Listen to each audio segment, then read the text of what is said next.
Hey, what's up? Are you having trouble getting the word out about your church? Maybe you feel like your church is the best kept secret in town? Well, stick around because in this video, we're going to be talking about how to grow your church fast coming up.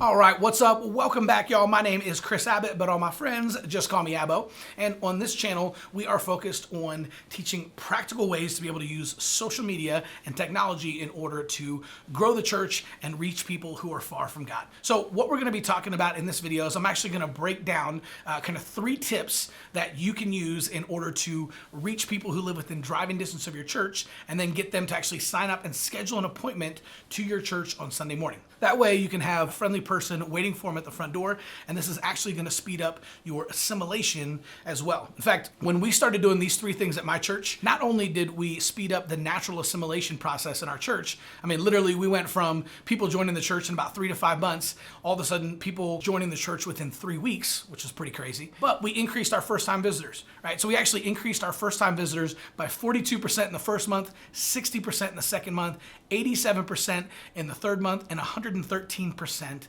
in the fourth month. Right, so let's dive in. I'll walk you through exactly what we did at my church and how you can use these 3 things at your church to start attracting new visitors as early as this Sunday. All right, tip number 1, Facebook ads. Now, if you've watched any of my videos before, you know I'm really excited about Facebook ads, and it's just simply because there's 2.7 billion people on Facebook and 1.8 billion log in every single day, right? That makes Facebook the single largest missions field that the church has ever seen. I think that it is too big of an opportunity to ignore. In fact, Tom Rainer says that not learning how to use social media effectively is like a missionary moving to a country and refusing to learn the language. Right? It's a pretty powerful statement, but I think it's true, right? The language of social media is what everyone in the world now is speaking. So we have to be able to show up there and invite people to church. So step number 1 is you want to use a targeted Facebook ad. And it's important to note that this is not a boosted post, right? Like, so if you're putting something on Facebook and then you're paying Facebook 5, 10, 20, 30 bucks to kind of boost that out and show it to more people, that's a boosted post. Nothing wrong with that, but that's not a Facebook ad. That's something different. So if you want to create a Facebook ad, you're actually going to go to facebook.com/ads manager, and that's where you can actually create a targeted Facebook ad. The best way to do this is you're going to create an ad. So if you want to make this perform really well and you want it to be engaging, right? Even if this is outside of your comfort zone a little bit, what you want to do is you want to literally just go outside and start walking down the street, and you're creating a selfie video, right? So you're going to hold it out in front of you just slightly above, and I like to do it off to the side a little bit and just start walking, right? Like, hey, what's up, Tulsa? My name is Chris and I'm the pastor at Guts Church. Man, I want to invite you out to church this Sunday at 9:30 and 11 o'clock. Right? Boom. You're just going to walk them through, kind of talk about what makes your church different, right? Maybe something, the current sermon series that you're talking about, but you just want to have a nice, warm, friendly invite to church.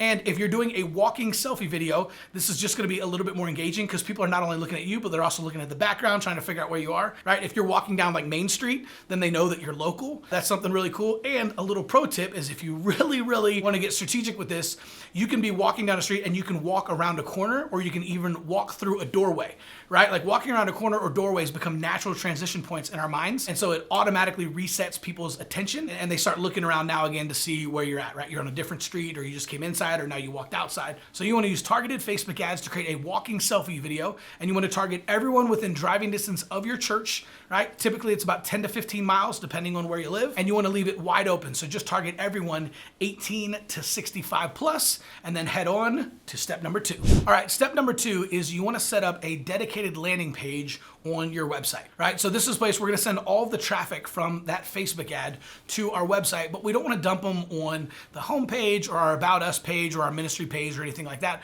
What we want to do is we want to set up a plan your visit page, right? And then on this page, all we're going to do is kind of give them like a 30,000 foot view of the church, kind of like a coffee shop invite, right? So if you met someone at a coffee shop and you were just telling them a little bit about your church and then inviting them to church, right? What are some of the things that you would say? You might talk about your kids' ministry a little bit if they look like they were a young family, or if they had kids. You'd talk about the types of people that go to your church. You'd share your location, your service times, right? And you kind of talk about like kind of your mission and what makes makes your church different than other churches? Well, that's exactly what should go on your plan your visit page, right? So you're gonna set this up. I like to use snack size information, right? This is where you're gonna use lots of bullet points or numbered lists. You wanna break up, instead of using lots of like big paragraphs of text, that just turns people away, right? Our brains are hardwired to scan new information to see if it's useful for us, right? Like we all do this. So when people land on your landing page, they're not gonna read a big paragraph of text. They're gonna scan. So if you use headlines, subheadlines, right, bulleted lists, and then every time you are actually writing something, it's best to put either 1 or 2 lines before you actually go to a new paragraph and put another line, right? It just makes it easily scannable, snack size information, use lots of pictures, lots of videos, and then I like to have the call to action, plan your visit now, right? And I found that if you use a button that leads to a plan your visit form, that's gonna perform way better than if you actually have an embedded form. Why? I don't know, but I've tested this hundreds of times. I've had churches where literally we go and we don't change anything on their plan your visit page. All we do is take off the form, we put a button that leads to the form, and then all of a sudden plan your visits skyrocket. Sounds crazy, I know, but it's gonna work a lot better. Or you can use something like Text in Church, which has a plan a visit function, which is absolutely phenomenal. I'm a really big fan of that. Plan your visit page, you have a button that you can click where people can actually sign up to plan a visit, right? And then you wanna move on to step 3. All right, so before I get to my last couple of points, man, I wanna know, have you used Facebook ads before for your church, right? If so, how did it go? Did you try using it for an event or for a sermon series or just a general Sunday invite, right? I wanna hear from you. I wanna know, have you used Facebook ads? How did it go? Post it in the comments below. And if you have any questions, let me know. I'll be happy to answer. All right, step number 3 is the plan your visit strategy itself, right? So now you have Facebook ad running to a landing page, right? And then step number 3 is you wanna have plan your visit. Now, I've seen a lot of churches overthink this, and I'm telling you, don't, right? This is definitely ready, fire, aim. Start before you're ready. Take imperfect action now. The best thing that you can do is launch plan your visit this week. And it's super simple. All you have to do is just find some people who are naturally friendly in your church. They already exist, they're already in your church. So there's probably a couple of people who are coming to mind right now. They're naturally bubbly, naturally positive and friendly. They smile a lot, never met a stranger, right? We call them our people. So just identify your people and ask them if they would be willing to host new families once a month on Sunday morning.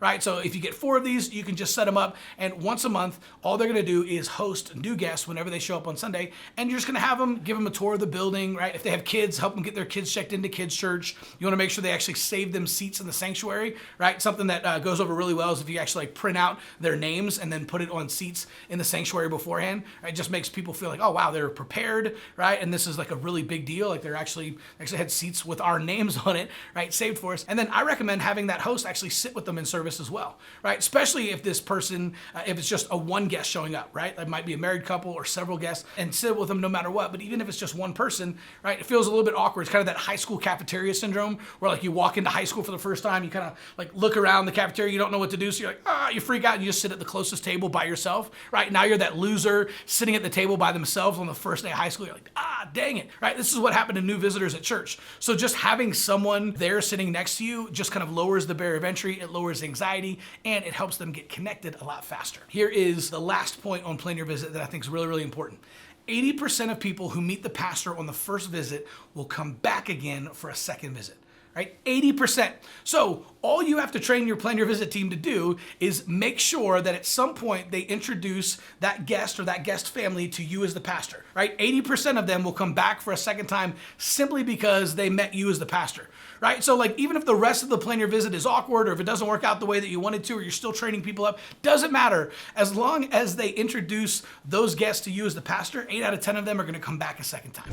All right, so if you have tried running Facebook ads in the past, or maybe this is your first endeavor, right? And you're a little bit nervous about it and you would rather actually just have someone hold your hand or maybe even just set it up for you, simply go to churchgrowthagency.com or click on the link in the description below and we can actually hop on a call and talk about how to customize this strategy for your church. And if you want, we'll even set it up for you. So go to churchgrowthagency.com or click on the link in the description below and we will see you soon.